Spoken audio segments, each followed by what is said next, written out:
Oke, ini kita mau coba diskusi saja, iseng-iseng membuat record dari contoh aplikasi yang dalam mata kuliah praktikum teknik komputer ini akan sangat bermanfaat untuk bisa mendiagnosis keberadaan perangkat sensor-sensor yang ada di dalam PC atau laptop yang dia bisa dibaca melalui aplikasi. Sebenarnya di BIOS sudah ada, jadi dia hanya membaca port-port yang diaktifkan di BIOS, kemudian didisplaykan ke dalam sebuah display informasi yang bisa kita dapatkan untuk bisa menentukan apa saja yang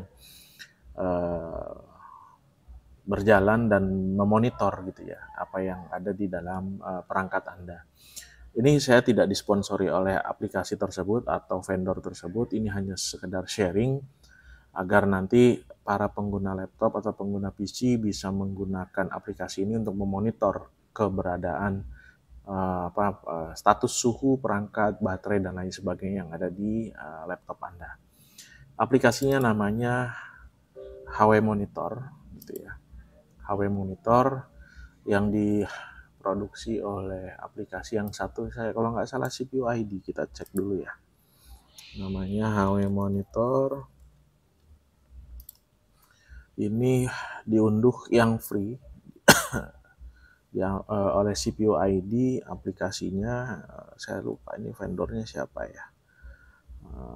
Oke, katakanlah CPU ID lah ya. Jadi CPU ID ini dia punya berbagai macam aplikasi untuk bisa mendeteksi berbagai macam katakanlah sensor ya gitu ya. Nah, yang ini yang kita bisa mengukur, ada namanya aplikasi HW Monitor. Ini ada versi Pro. Versi Pro itu adalah yang mungkin fiturnya jauh lebih banyak dan lebih detail.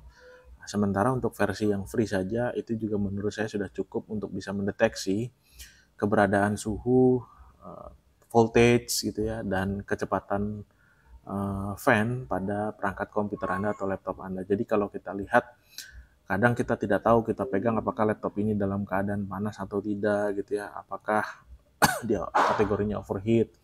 Kemudian yang plusnya di sini adalah ini biasanya saya gunakan untuk mendeteksi seberapa kapasitas gitu ya, baterai kita, baterai laptop. Jadi kalau kita mau lihat kan kita tidak bisa tahu baterai ini dalam keadaan sehat atau tidak, tapi dengan aplikasi ini dia bisa mendeteksi ukuran kapasitas baterai yang real dibaca oleh dia. Walaupun saya tidak bisa bilang real 100%, tapi paling tidak kita bisa dapat statusnya.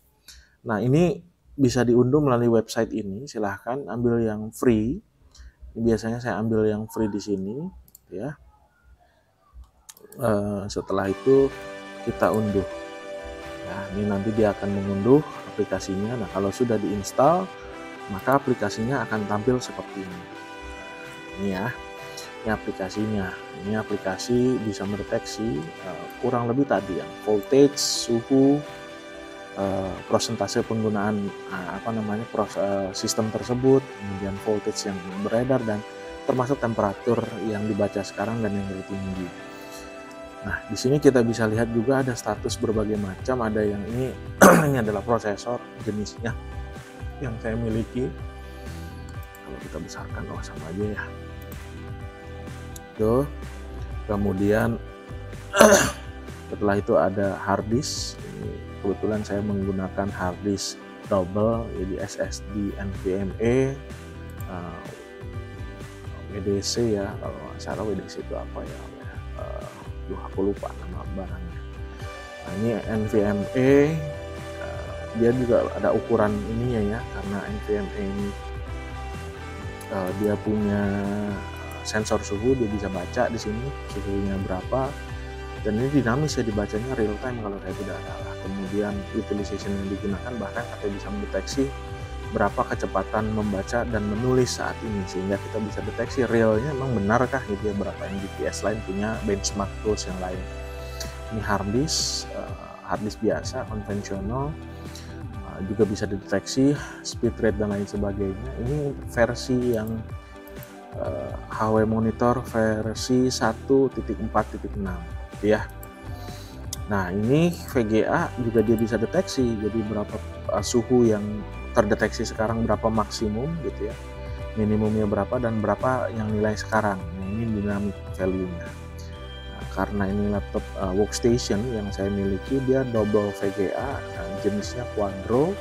Dia juga bisa lihat TDP-nya berapa yang dia gunakan sekarang, voltage-nya gitu ya. Kemudian temperaturnya pun bisa dideteksi oleh dia, bahkan sampai clock dari GPU tersebut akan dibaca oleh HW monitor tadi, sehingga kita bisa lihat bahwa memang clock yang bekerja sudah berapa persen dari maksimumnya dia. Ini utilization juga bisa dilihat seperti ini, performance juga bisa dicek, dan ini yang terakhir adalah khusus untuk masalah baterai. Nah, ini baterai ini juga untuk bisa mengukur nih, pertama voltage. Jadi kalau adaptor kita dalam keadaan sehat atau tidak bisa dilihat dari sini. Terlihat, terukur secara sensor berapa besarnya, 12 atau apa, itu dicek. Kemudian di sini terbaca ada yang namanya design capacity. Design capacity itu adalah kemampuan baterai tersebut menyimpan ketika didesain awalnya keluar dari pabrikasi. Ya, dari pabrikasi. Nah, ini dia 9000 mAh kalau nggak salah. Jadi 9000 mAh. Kemudian, nah sekarang kapasitas yang sekarang itu, karena baterai itu akan lama-lama menurun kemampuannya, dia akan menurun. Sekarang statusnya sudah kapasitas maksimumnya adalah 77.372 mW per hour. Artinya dia sudah ada degradasi, penurunan. Sudah ada penurunan kemampuan dari 90.000 menjadi 77.000. Ya, walaupun ini masih kategori sekitar 90% lah ya. 90% kemampuan baterai, tapi dia akan turun dan semakin akan turun. Semakin lama penggunaan waktu charging dan lain sebagainya penggunaan, dia akan turun. Nah, ini kapasitas sekarang juga sudah full karena ini statusnya sudah fully charge 100%, jadi dia sudah menempuh baterai yang sama gitu ya. Nah, ini kalau kita beli laptop atau ya katakanlah ngambil laptop bekas beli gitu ya, kita bisa cek menggunakan aplikasi ini salah satunya. Jadi kita bisa deteksi baterai ini dalam keadaan berapa persen dan lain sebagainya, bukan dilihat dari berdasarkan kemampuan misalnya berapa jam dan lain sebagainya gitu. Tapi kita cek dari sini. Kalau dia sudah ada degradasi sekitar 50%, berarti kan kemampuan baterai tersebut sudah sampai di 50% kemampuannya. Artinya ya jam, waktu dan lain sebagainya sudah bisa diukur gitu ya. Nah, kemudian juga kita bisa cek kalau misalkan laptop ini dalam keadaan overheat atau tidak. Nanti di sini juga akan dia deteksi.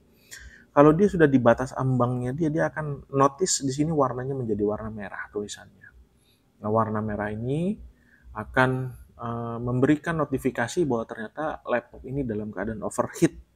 Gitu. Nah, overheatnya itu menggunakannya berbagai macam faktor, bisa jadi karena faktor kotor, fan-nya, atau sistem heatsinknya sudah tidak berfungsi secara normal gitu, atau laptop tersebut dalam keadaan sirkulasi udara yang tidak baik, sehingga sensor akan mendeteksi dan memberikan informasi kepada kita bahwa sistem prosesor tersebut lagi dalam keadaan panas atau tidak.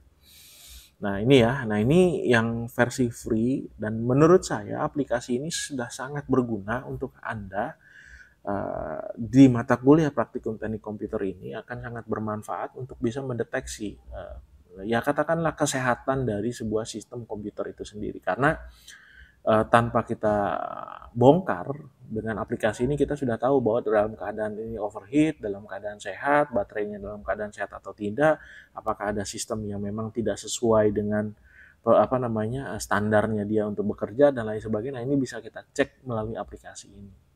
Sekali lagi, saya tidak disponsori oleh CPU ID atau apa, tapi ini adalah sebagai knowledge sharing gitu ya. Kalau toh nanti ternyata Anda mau pergunakan, silahkan. Atau tidak mau dipergunakan juga tidak menjadi kewajiban buat Anda. Tapi kalau mau dipergunakan dengan versi Pro, silahkan sharing aja melalui channel ini. Versi Pro-nya ini loh Pak, versi Pro-nya lebih bagus dan lain sebagainya. Kalau memang ada contohnya, silahkan. Jadi kesimpulan kita hari ini adalah dengan aplikasi, salah satu aplikasi ini yang dinamakan HW Monitor ini, kita bisa mendapatkan informasi sebanyak-banyaknya terkait dengan keadaan perangkat keras, sensor voltage ya, seperti yang dalam tagline-nya ini di CPU ID, tegangan, temperatur, dan kecepatan fan untuk bisa dimonitor dengan aplikasi HW Monitor yang diproduksi oleh CPU ID. Sampai sini saja dulu diskusi kita dan sharing kita kali ini. Mudah-mudahan apa yang bisa kita share bermanfaat buat Anda, terlebih bagi Anda yang memang newbie yang ingin membeli barang bekas misalnya. Anda bisa cek dengan menggunakan aplikasi ini. Kalau Anda rasa video ini berguna, silahkan Anda share dan jempol gitu ya, like, kemudian Anda share, dan jangan lupa subscribe. Kalau memang tidak, silahkan kasih komentar kalau ada hal-hal yang saya jelaskan tidak baik dalam video. Terima kasih, sampai ketemu di dalam video kita berikutnya. Assalamualaikum warahmatullahi wabarakatuh. Salam sehat selalu, bye-bye.